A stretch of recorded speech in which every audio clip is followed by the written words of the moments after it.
እንደምናመሻችሁ ተመልካቾቻችን የዕለቱ የቢዝነስና ምጣኔ ሀብት ዘገባዎች ተጀምረዋል። አስቀድመን ከኢትዮጵያ ንግድ ባንክ ያገኘናቸውን የውጭ ሀገራት የገንዘብ ምንዛሬ ተመን፣ ከብሔራዊ ባንክ ያገኘነውን የወርቅ ዋጋ ተመን እንዲሁም የዕለቱን የነዳጅ ዋጋ ተከታትለን እንመለስ።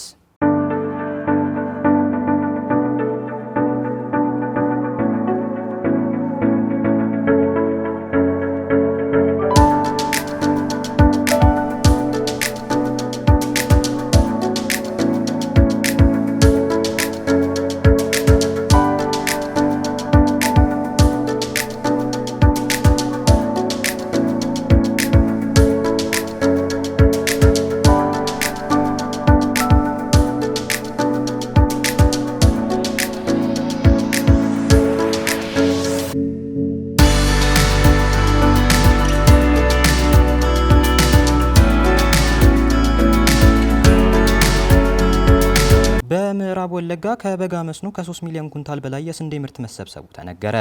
በቄለም ወለጋና በምዕራብ ወለጋ ባሉ ዞኖች በበጋ መስኖ ስንዴ ከ3 ሚሊዮን ኩንታል የላቀ ስንዴ ምርት መሰብሰቡን የግብርና ሚኒስቴር አስታውቋል። በኦሮሚያ ክልል በተለይ ምዕራብ ወለጋና ቄለም ወለጋ ባሉ ዞኖች በበጋ መስኖ ስንዴ ከለማው ከ150 ሺህ ሄክታር መሬት በላይ በጥቅሉ ከ3 ሚሊዮን ኩንታል በላይ ምርት መሰብሰቡ ነው የተመላከተው። አሻም ከግብርና ሚኒስቴር ባገኘችው መረጃ እንደተመላከተው የቄለም ወለጋ ዞን ግብርና ጽሕፈት ቤት ኃላፊ አቶ ሙለት ታዋቅጂራ በዘንድሮ የበጋ ወራት ከ129 ሺህ ሄክታር መሬት በላይ በበጋ መስኖ ስንዴ ለምቷል። ኃላፊው አክለውም በመስኖ ከለማው መሬት ከ66340 ሄክታር በላይ መሬት ላይ ከ1.7 ሚሊዮን ኩንታል የላቀ ምርት ተሰብስቧል ብለዋል። የበጋ መስኖ ስንዴ ልማቱ የአርሶ አደሩን ተጠቃሚነት እያሳደገ መሆኑን ገልጸው የምግብ ዋስትናን ለማረጋገጥም ጠቀሜታው ትልቅ ስለመሆኑ ማብራራታቸውን አሻም ከግብርና ሚኒስቴር ያገኘችው መረጃ አመላክቷል። በአፍሪካ አህጉር የተጣራ የንግድ መረጃ ለመኖር ኢኮኖሚ እድገቱ ላይ እንቅፋት ነው ተባለ። ከአህጉሪቱ ሀገራት መካከል ኮንጎ በተለይ ከምግብ ዋስትናን ለማረጋገጥና በምግብ ራስን ለመቻል ከግብርናው ዘርፍ ጋር ያላትን ቁርጠኝነት አጠናክራ መቀጠሏን አፍሪካ ኒውስ ባሰራጨው ዘገባ አስነብቧል። አስተማማኝ የንግድ መረጃ እስከሌለ በአፍሪካ በተለይ ያደገ በመጣው ገበያ አማካኝነት አፍሪካ አቅሟን እያጣች እንደምትመጣም ዘገባው አክሏል። እንደ ዘገባው ከሆነ አፍሪካ እንደ አህጉር ምንም እንኳን በንግድ ገበያ መስኩ ፈጣን እድገት ብታሳይም በተፈጠረ የመረጃ ክፍተት የተነሳ ትልቅ አደጋ ተጋርጦባታል። በአፍሪካ ገበያ ላይ የተጋረጠው አደጋ ፈጣንና አስተማማኝ መረጃ ለማግኘት አንዱ ሲሆን የመረጃ እጥረቱ በሀገር ውስጥ ሰርተው ሀገራቸውና አህጉራቸውን ለመቀየር የሚጥሩ ባለሀብቶች ላይ የፈጠረው እንቅፋት ቀላል የማይባል እንደሆነ በዘገባው ተመላክቷል። በዘርፉ ሙያዊ አስተያየታቸውን ከሰጡ ምሁራኖች መካከል በርናርድ ላውራንዶ በአህጉሪቷ ላይ ያለው የንግድ መረጃ እጥረት በተለይ እንደ ባንክ ቴክኖሎጂና ችርቻሮ ባሉ ዘርፎች ላይ የሚፈጥረው ተጽዕኖ ቀላል አይሆንም ብለዋል። አክለውም ከዓለም ባንክና ከዓለም አቀፍ የገንዘብ ተቋም IMF የሚወጡ መረጃዎች በቂ አለመሆናቸውን ተናግሯል በሚል የዘገበው አፍሪካ ኒውስ ነው። ፕሬዚዳንት ትራምፕ ታሪፍ ከጣሉባቸው የአሜሪካ የንግድ አጋሮች መካከል ሩሲያ እንዳልተካተተች ተገለጸ። ፕሬዚዳንቱ ከሩሲያ ባነሰ መልኩ ከሀገራቸው አሜሪካ ጋር የንግድ ልውውጥ ያላቸውን ሀገራት ላይ የንግድ ታሪፍ ሲጥሉ በሩሲያ ላይ ታሪፍ አለመጣላቸው በተለይም የምዕራባውያን ሀገራት መሪዎች መነጋገሪያ እየሆነ ቀጥሏል።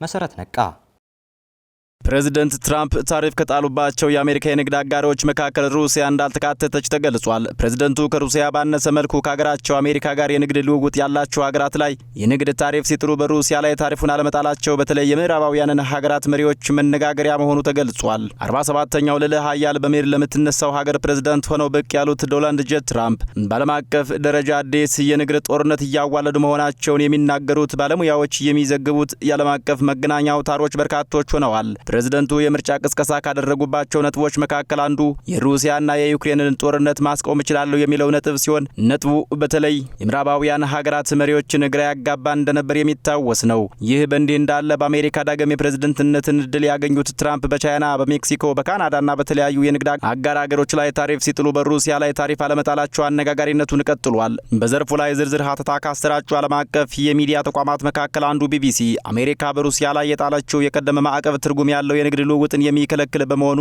ሩሲያ የአሜሪካ ታሪፍ ሰለባ አልሆነችም ብሏል። ዘገባው ይህን ቢልም በአሜሪካ ዘንድ ትርጉም ያለው የንግድ ልውውጥ የማያደርጉ እንደ ሶሪያ ያሉ ሀገራት የትራምፕ ታሪፍ ከተጣለባቸው ሀገራት መካከል የሚጠቀሱ ናቸው። ትራምፕ ታሪፍ ከጣሉባቸው ሀገራት ዝርዝር ውስጥ ሩሲያ ለምን ወጣች በሚለው ዙሪያ ዘገባ ያሰራጩ የአሜሪካ ሚዲያዎች በበኩላቸው ሩሲያ ከታሪፉ ማምለጥ የቻለችው አስቀድሞ በተጣለባት የንግድ ማዕቀብ መሆኑን በመዘገብ ላይ ናቸው። ሶሪያ ባለፈው የንግድ ዓመት ወደ አሜሪካ በላከቻቸው የንግድ ምርቶች አማካኝነት ከ11 ቢሊዮን ዶላር በላይ ገቢ ማግኘቷን የተባበሩት መንግስታት ድርጅትን ዋቢ በማድረግ ትሬዲንግ ኢኮኖሚክስ ዘገባ አሰራጭቷል።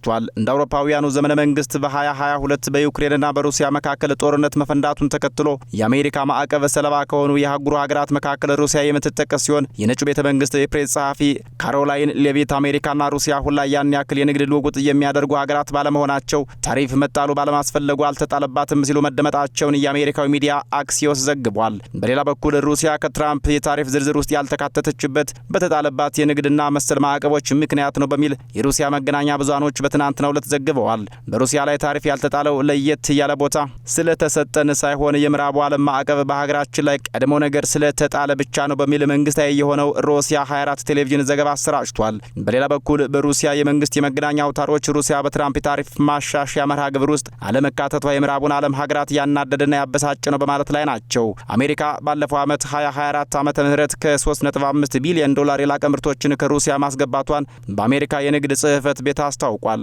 ሩሲያ ወደ አሜሪካ ከምትልካቸው ጥሬ ዕቃዎች መካከል ማዳበሪያ፣ የኒውክሌር ነዳጅና የብረታ ብረቶች የሚጠቀሱ መሆናቸውን ትሬዲንግ ኢኮኖሚክስና የሩሲያ መገናኛ አውታሮች በስፋት ዘግበዋል። ሩሲያ በትራምፕ የታሪፍ ማሻሻያ ውስጥ ሳትካተት ዩክሬን በበኩሏ 10 በመቶ ታሪፍ እንደተጣለባት በመዘገብ ላይ ነው። ይህንን ተከትሎ ለመገናኛ አውታሮች ማብራሪያ የሰጡት የአገሪቷ ምክትል ጠቅላይ ሚኒስትር ዩሊያ ሲቪርደንኮ በአሜሪካ የተጣለው አዲሱ ታሪፍ አነስተኛ አምራቾችን የሚጎዳ ነው ብለዋል።